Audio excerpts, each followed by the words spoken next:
Yo les gens, j'espère que vous allez bien, je vous retrouve aujourd'hui pour une nouvelle vidéo qui va être la première dans une série de 5 épisodes dans laquelle on va un petit peu reparler de tous les Forza Horizon déjà sortis. Alors tout ça évidemment en clin d'œil aux 10 ans de la série Forza Horizon. J'attendais effectivement que la mise à jour des 10 ans soit dévoilée au grand public par Playground Games pour commencer cette série de vidéos, au cas où il y aurait une dinguerie d'annoncer du genre remaster des anciens Forza, ce qui n'est clairement pas le cas, mais j'avais de mon côté envie de reparler un petit peu des anciens Forza Horizon, et du coup dans chaque vidéo dans cette série, on va se concentrer sur un épisode en particulier, histoire de reparler un petit peu de ces jeux-là, de citer évidemment leurs points positifs, leurs points négatifs, histoire de voir aussi un petit peu d'où on est parti sur Forza Horizon et où on arrive 10 ans plus tard. Dans ce premier épisode du coup, on va parler un petit peu de Forza Horizon 1, qui est le Forza original et qui fêtera ses 10 ans en octobre. Il avait eu une date de sortie différente aux États-Unis et en Europe, il était sorti le 23 octobre 2012 aux États-Unis et le 26 octobre, c'est-à-dire 3 jours après, en Europe et donc en France, et il était disponible à l'époque uniquement sur Xbox 360, même s'il est compatible maintenant évidemment avec la Xbox One et même il me semble aussi sur Xbox Series. Et le moins que l'on puisse dire, c'est que à sa sortie, ce Forza Horizon a fait quand même beaucoup de bruit et un petit peu relancé la machine des jeux de course, alors spécialement les jeux de course open world, ce n'est pas le premier jeu de course open world, il y avait eu des années avant évidemment tout ce qui va être Need for Speed Underground, mais également Test Drive Unlimited qui a servi probablement quand même d'influence pour Forza Horizon. Le premier Forza Horizon se déroulait aux États-Unis, dans le Colorado, et le moins que l'on puisse dire c'est que l'histoire était quand même assez simple déjà dès le premier Forza Horizon. C'est vrai que beaucoup de gens ont tendance à se plaindre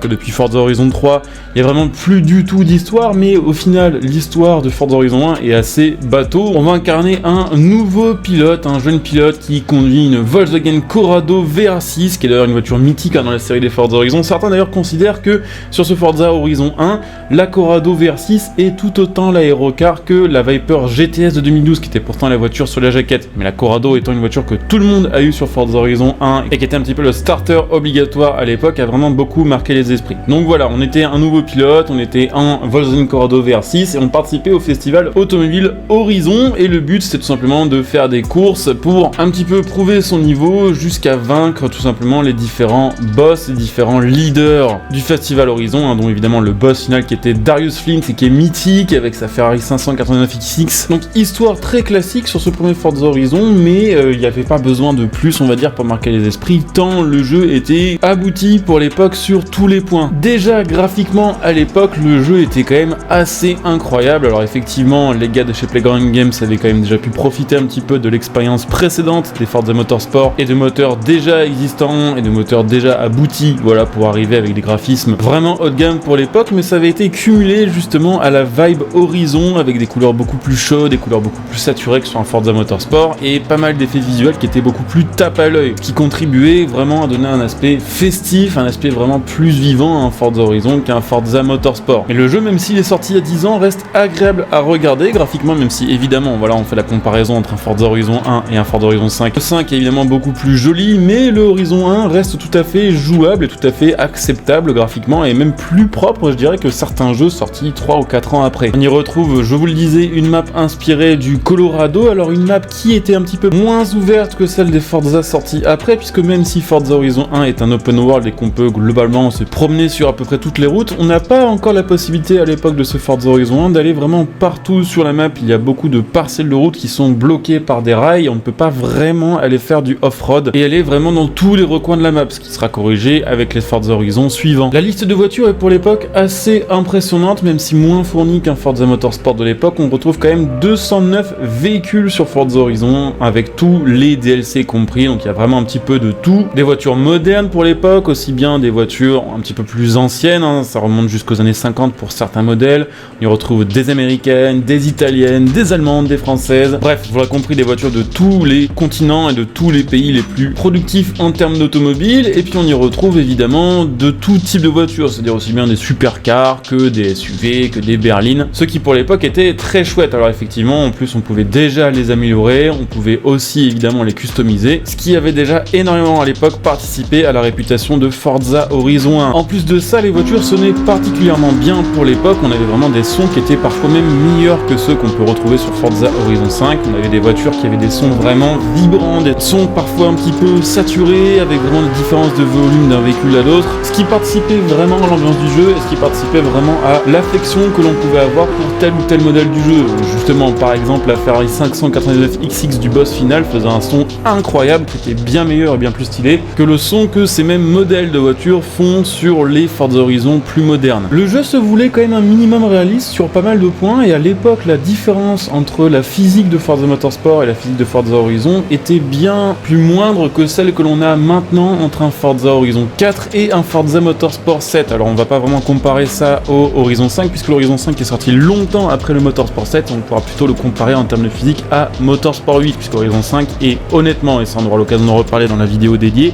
mais bien amélioré au niveau de sa physique et plus réaliste que Forza Horizon 4 à partir du moment où vous jouez au volant et sans les aides. Mais pour le coup à l'époque, pour développer cette physique de Forza Horizon 1, la différence de réalisme entre le gameplay de Forza Horizon et de Motorsport était vraiment assez faible, hein, même si effectivement le Forza Horizon avait une physique un peu plus arcade, un peu plus simplifiée pour aller séduire un petit peu des joueurs de tous horizons. Ah lol, et on pouvait profiter de cette physique assez réaliste pour l'époque, aussi bien sur route que sur épreuve de terre, puisque même si effectivement, comme je vous le disais tout à l'heure, on ne pouvait pas vraiment profiter à 100% de la map en termes d'off-road, il y avait quand même la possibilité de participer à des courses de rallye, qui étaient d'ailleurs à l'époque très très chouettes et qui étaient vraiment pour le coup centrées sur les voitures 4 roues motrices et sur les 4x4, ce qui faisait que du coup les SUV avec 4 roues motrices avaient quand même une sorte d'utilité sur ce Forza Horizon 1. D'ailleurs en parlant de type de course, il n'y avait pas que des courses officielles puisqu'il y avait aussi déjà à l'époque le délire de street race, donc de courses on va dire de rue un petit peu illégales organisées dans l'ombre. Et ce qui était très très chouette dans mes souvenirs, c'est que sur Forza Horizon 1 il y avait plusieurs zones sur la map,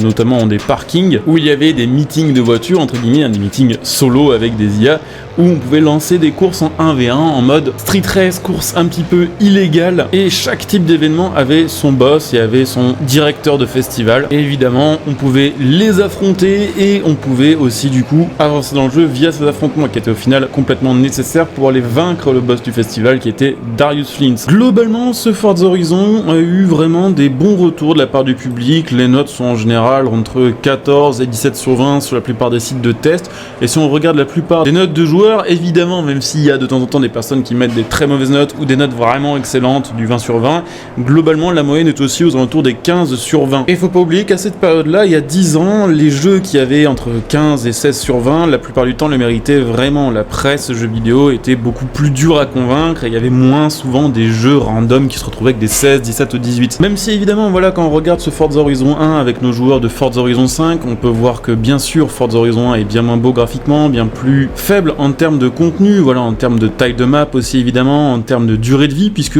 à l'époque il y avait moins d'accent qui était mis sur le multijoueur, ce qui voulait dire que ce jeu-là, au final, quand on arrivait à la fin du solo, il y avait quand même plus grand chose à faire. Alors effectivement, si vous étiez comme moi à l'époque, vous pouviez collectionner toutes les voitures, les essayer un petit peu toutes, les customiser, les améliorer. Il y avait évidemment du multijoueur si vous aviez le Xbox Live, mais il n'y avait pas de système comme, voilà, c'est le cas sur Forza Horizon, moderne avec tout ce qui va être Forzaton, avec tout ce qui va être sélection de festival, il n'y avait pas un milliard de mises à jour, même s'il y a bien eu quelques DLC payants et gratuits sur Forza Horizon 1, mais globalement le solo était un peu plus travaillé que sur un Forza Horizon moderne, et la durée de vie en solo était quand même un peu meilleure, il me semble, avec en tout cas plus de challenge et plus de difficultés pour compléter certains défis. Ce qu'il faut retenir en tout cas de ce Forza Horizon 1, c'est que c'est vraiment lui qui a lancé cette série et vraiment permis de se retrouver avec des gros AAA modernes de jeux de course. Et même si Forza Horizon 1 n'a eu que 2 millions de joueurs, ce qui était déjà très très correct pour l'époque, c'est grâce à cet épisode que la machine a été lancée, et c'est grâce à cet épisode qu'au final, 10 ans plus tard, on se retrouve avec un Forza Horizon 5 qui a dépassé les 25 millions de joueurs et qui est maintenant un jeu vraiment grand public et plus seulement un truc un petit peu de niche. Mon seul regret à propos de ce Forza Horizon, c'est peut-être de ne pas en avoir autant profité que ça à l'époque. Il me semble que n'ayant pas le Xbox Live à l'époque, je me suis contenté, voilà, de faire le solo et de collectionner un petit peu toutes les voitures,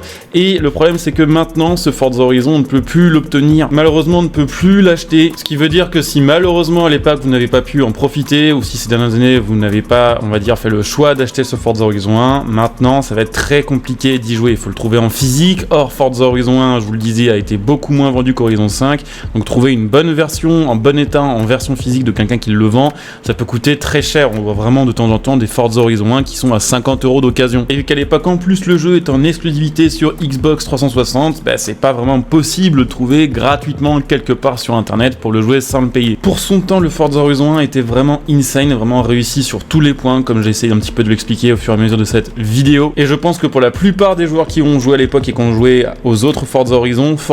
1 mérite quand même et a su obtenir une place un petit peu à part. Et même si on sait bien voilà, qu'il y a moins de voitures que sur Horizon 5, une map plus petite, on sait bien tous également que ce Forza Horizon 1, il aura toujours une saveur un petit peu particulière et que même avec un petit peu de recul et même avec les années qui passent, on prendra toujours plaisir à retourner dessus et à profiter de son ambiance. Alors évidemment, dans les jours qui vont arriver, je vous ferai aussi ce genre de petites reviews sur l'Horizon 2, l'Horizon 3, l'Horizon 4 et évidemment l'Horizon 5, qui d'ailleurs fêtera bientôt sa première année, on aura l'occasion de reparler un petit peu de l'avis des joueurs au bout d'un an sur Forza Horizon 5. En tout cas, voilà, je suis bien content d'avoir eu l'occasion de vous reparler un petit peu de cet ancien Forza Horizon et d'avoir l'occasion, dans cette série de vidéos, de vous reparler du 2, du 3, notamment du 3. J'espère que cette petite vidéo, voilà, vous aura fait kiffer, que, voilà, réentendre parler de Darius Flint, de la Corrado, du Colorado, vous aura mis bien. N'hésitez pas, si c'est le cas, évidemment, à laisser un petit like, à vous abonner, à venir éventuellement, pourquoi pas, follow la chaîne sur Twitch pour les prochains lives. Vous trouverez ma chaîne Twitch en description et en top commentaire, donc n'hésitez pas à venir follow. N'hésitez pas, si vous avez Amazon Prime, à utiliser votre Twitch Prime sur ma chaîne Twitch, ce qui vous permettra de me soutenir gratuitement, vous en profiter de plein de petits bonus. Vous pouvez évidemment me retrouver sur les réseaux sociaux, notamment sur Twitter, si vous avez envie de m'envoyer des messages privés, de communiquer avec moi, ou simplement d'être au courant des actualités jeux vidéo ou de mes actualités que je partage. Vous pouvez évidemment aussi soutenir la chaîne gratuitement en faisant vos achats à prix réduit via mes liens de soutien sous cette vidéo. Vous pouvez utiliser mon lien Instant Gaming par exemple pour acheter vos jeux, vos cartes d'abonnement, vos DLC à prix réduit. Vous pouvez aussi évidemment utiliser mon lien Mattel.net pour acheter tout ce qui va être config PC, périphérique, clavier, manette, volant et tout ce qui va avec. Donc n'hésitez pas à jeter un petit coup d'œil. Et puis pensez aussi évidemment que si vous avez apprécié cette vidéo et que vous voulez donner un petit coup de pouce à la chaîne sur le long terme, vous pouvez évidemment devenir un sponsor via le bouton rejoindre cette vidéo, ce qui vous fera profiter là aussi, vous en doutez, de plein de petits bonus. Donc je coupe ici, je vous dis à très bientôt, bon jeu à tous, ciao.